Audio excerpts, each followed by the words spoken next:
Uy, magandang gabi po sa inyong lahat. Masasaya na naman ang DDS dahil kikita na naman sa kanilang rally. Ayan, yung trillion. 3 trillion na hinahabol daw nila sa di umano ay yun daw ang pera na nakulimbat ng mga taong mga pusakal at mga mandirigma sa pera, mga kababayan. Pero ang hindi alam ng mga magraraling yun, yung trillion na yan, yung 3 trillion na yan na hinahabol nila, kayo din ang gumagastos eh. Pero binabayad sa inyo sa rally, binabayad sa inyo sa pagkain, bus, lahat ng gastos, pati vlogger kasama na dyan, yung sa 3 trillion na sinasabi ninyo. Kasi yung nagpaparali sa inyo, yan yung may hawak ng trillion, mga kababayan. Yung mga kinakampihan ninyo. At yan po ay isang panluloko lang, mga kababayan.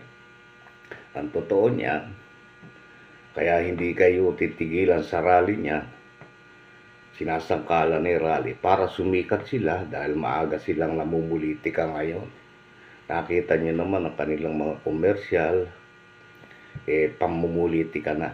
Nagpapakilala ng isa-isa na naghahanay na sila ng mga senador, samantalang ang administrasyong Marcos wala pa niyan, mga kababayan. Pero ang mga sinasabi nila, si Marcos daw namumulitika. Aba, mag-isip-isip kayo, mga kababayan. Dahil ito pong mga taong gumagamit sa inyo, yan po yung may hangarin na sila'y malantad sa tao para sila ay sumikat.